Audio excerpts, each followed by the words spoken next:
اگر نماز ہم وقت پہ ادا نہیں کریں گے تو اقامت دین کا کام کیسے کریں گے؟ جب اقامت صلاۃ نہیں کر رہے ہوں گے تو یہ کیسے ممکن ہے کہ وہ کارکن جو اقامت صلاۃ نہ کرے اور اقامت دین کا کام کر لے؟ آپ نے کل سقوط ڈھاکہ اور البدر اور سارے واقعات سنے ہوں گے، مجھے نہیں معلوم کہ وہ واقعہ آپ کو سنایا یا نہیں۔ جمعیت کے پہلے شہید عبد المالک بھائی، ایک دن ان کے بستر کے اوپر ان کا ایک کارکن آ کے سو گیا رات شرارت میں۔ عبد المالک بھائی رات دیر سے اپنے کمرے میں آئے، دیکھا کہ ان کے بستر پہ ان کا کوئی کارکن سو رہا ہے، وہ اس بستر کو چھوڑ کے دوسرے بستر پہ سو گئے۔ صبح اٹھے تو کارکن نے نماز فجر کے بعد ان سے سوال کیا کہ آپ اس بستر کے اوپر سوتے کیسے ہیں؟ ان کا کوئی مسئلہ نہیں ہے، رات آتا ہوں سو جاتا ہوں۔ وہ کارکن کہنے لگا کہ رات تو میں شرارتاً آپ کے بستر پہ لیٹا تھا، لیکن یہ رات مجھ پر بڑی بھاری گزری ہے۔ آپ نے تو اپنے گدے کے اندر کنکریاں بھری ہوئی ہیں، یہ کیوں بھری ہوئی ہیں؟ عبد المالک بھی اس کو ٹالنے کی کوشش کرتے ہیں، لیکن کارکن تھا، ضدی تھا، پیچھے لگ گیا۔ انہوں نے کہا کہ میں ڈھاکہ شہر کا ناظم ہوں، ڈھاکہ یونیورسٹی کا طالب علم بھی ہوں، پورے دن تعلیم کی اور جمعیت کی مصروفیات چلتی ہیں، رات بہت دیر سے آ کے میں اپنے بستر کے اوپر سوتا ہوں۔ میں نے اپنے گدے کے اندر کنکر اس لیے بھر دیے کہ کہیں دن بھر کی تھکان کی وجہ سے میری فجر کی نماز قضا نہ ہو جائے۔ اپنا جائزہ لیں۔ یہ جو مالک کی جمعیت کے نعرے لگاتے ہیں، آپ چھوڑیں، میں تو اپنا جائزہ لیتا ہوں۔ سفر طویل ہو جائے تو کبھی فجر قضا ہو جاتی ہے، بڑا نادم ہوتا ہوں، بڑی ندامت ہوتی ہے کہ عبد المالک کی جمعیت کی ذمہ داری ہے مجھ پر۔ ہم اس جمعیت سے وابستہ ہیں کہ جس کو بنانے، سنوارنے، نکھارنے اور ترتیب دینے والوں کا یہ عالم تھا کہ اپنے گدے کے اندر کنکریاں اس لیے بھرتے تھے کہ فجر کی نماز قضا نہ ہو جائے۔ میں نے خود سید منور حسن صاحب کو بہت قریب سے دیکھا ہے کہ جب اذان ہوتی تھی تو ان کی کیفیت تبدیل ہو جاتی تھی۔ ایک دیوانے کی سی کیفیت ہوتی تھی کہ کوئی مسجد ملے اور وہاں چلے جائے اور کسی طریقے سے جا کے پہلی صف میں مؤذن کے برابر جا کر بیٹھ۔ عجیب کیفیت میں نے دیکھی۔ ان کے ساتھ جتنے لوگ ڈرائیونگ کرتے رہے، ان ڈرائیور سے میں نے کئی بار پوچھا، کہنے جب سفر کرتے تھے تو پہلے نماز کا وقت معلوم کرتے تھے کہ میں سفر شروع کر رہا ہوں تو اب نماز کا وقت کہاں پر آئے گا، راستے میں کون سی مسجد آئے گی، اور وہ اس چیز کا خیال نہیں کرتے تھے کہ بس نماز مجھے مل جائے، وہ تو کوشش اس چیز کی کرتے تھے کہ تکبیر اولیٰ کے ساتھ ملے، وہ کوشش اس چیز کی کرتے تھے کہ مؤذن کے ساتھ والی جگہ مجھے مل جائے، پہلی صف مجھے مل جائے، پہلی صف کا بھی ثواب ملے، تکبیر اولیٰ کا بھی ثواب ملے، نماز باجماعت کا بھی ثواب ملے، اور جتنی رخصتیں وہ اس کو چھوڑ دیا کرتے تھے، چونکہ مومن رخصت نہیں عزیمت کے رستے کے اوپر چلتا ہے۔ رخصت گنجائش تو موجود ہوتی ہے، لیکن ان الذین قالوا ربنا اللہ ثم استقاموا، جن سے جنت کا وعدہ کیا گیا ہے، وہ تو رخصت اختیار نہیں کرتے، وہ تو عزیمت کے رستے پہ چلتے ہیں۔ اس لیے ریچولز مطلوب اور مقصود نہیں ہے، لیکن ریچولز کے بغیر، ان مراسم عبودیت کے بغیر، اس اقامت صلاۃ کے بغیر اقامت دین بھی ممکن نہیں۔ یہی تو تزکیہ اخلاق و عمل ہے۔ کیسے ہوگا آپ کا تزکیہ؟ یہ جو قرآن کہہ رہے ہیں نا، وہ یزکیہم، کس طرح ہوگا تزکیہ؟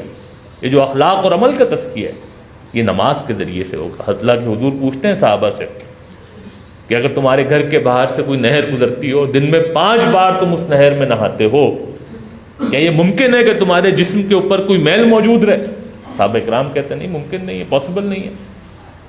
تو کہتے ہیں بالکل ایسے ہی ہے کہ دن میں جب 5 بار تم نماز پڑھتے ہو تو یہ نماز یہ تمہارے اندر کے میل کو صاف کرتی ہے، تمہاری روح کو پاکیزہ کرتی ہے، تمہارا اللہ تبارک و تعالیٰ سے تعلق مضبوط کرتی ہے۔ اور پھر نماز، جب ہم مراسم عبودیت کہتے ہیں تو جہاں اس کا ظاہر بہت مطلوب ہے، وہیں اس نماز کا باطن بھی بہت مطلوب ہے۔ اس میں خشوع و خضوع، اس میں اللہ کے ساتھ تعلق۔ کہیں ایسا تو نہیں ہے کہ اللہ اکبر کہہ کے کھڑے ہوتے ہیں تو کوئی فیس بک کی پوسٹ کے اوپر پھر آپ کا دھیان جاتا ہے، پھر آپ کا دھیان کسی دوستوں کی محفل میں چلا جاتا ہے، پھر دھیان کسی ابا جی کی ڈانٹ پہ جاتا ہے، پھر ناظم صاحب ذہن میں آ رہے ہوتے ہیں، پھر فلانی جگہ سے نوٹس اٹھانے اور فلانی جگہ نوٹس پہنچانے اور فلانا پیپر دینے اور فلانی چیز، اسی میں 2 رکعت اور 4 رکعت مکمل ہوتی ہے۔ السلام علیکم ورحمۃ اللہ، السلام علیکم ورحمۃ اللہ، کیا فائدہ؟ وہ نماز جس میں ٹکریں آپ نے ماری ہیں وہ تو قیامت کے دن ہمارے منہ پہ مار دی جائیں گی۔ نماز تو مطلوب اپنی ظاہری کیفیت کے ساتھ اس کی باطنی کیفیت بھی ہے کہ جب تک اس میں خشوع و خضوع پیدا نہیں ہوگا، اور خشوع و خضوع کے لیے میں آپ کو واپس اس طرف لے کے جاؤں گا کہ پھر قرآن مجید کو سمجھنا، قرآن کے پیغام کو سمجھنا، اور کبھی تجربہ کر کے دیکھ لیں۔ عموماً فجر کی نماز میں تجربہ کریں تو آسانی ہوگی کہ مولوی صاحب کوئی ایسی سورت پڑھ رہا ہوں کہ جس کے معنی و مفہوم آپ کو معلوم ہے، وہ نماز آپ کو لطف دینا شروع کر دیتی ہے. جی چاہتا ہے کہ مولوی صاحب پڑھتے رہے ہوں، کسی کی قرأت اچھی ہو تو اور مزہ آتا ہے، اور آپ اس نماز کے اندر کھڑے رہیں، اور ایک کیفیت یہ پیدا ہو جاتی ہے کہ واقعی میں آپ اللہ رب العالمین کی حضور کھڑے ہیں، اس سے کوئی مکالمہ کر رہے ہیں. لیکن اگر آپ کو سمجھ میں نہ آ رہی ہو کیا چیز کہی جا رہی ہے، کیا بات پڑھی جا رہی ہے، تو پھر کہیں کھجلی ہوتی ہے، کہیں کوئی اور کیفیت ہوتی ہے، کوئی اور خیال ذہن میں آ جاتا ہے، دن بھر کی روٹین بننا شروع ہو جاتی ہے، کل کا اسکیجول ذہن میں آتا ہے، وہ ساری چیزیں آ رہی ہوتی ہیں، لیکن نماز کے اندر وہ جو حضوری آپ کو چاہیے، مطلوب ہے، وہ نہیں ہوتی. اس لیے قرآن کے ساتھ یہ تعلق، یہی آپ کی نمازوں کے اندر بہتری لے کر آئے گا.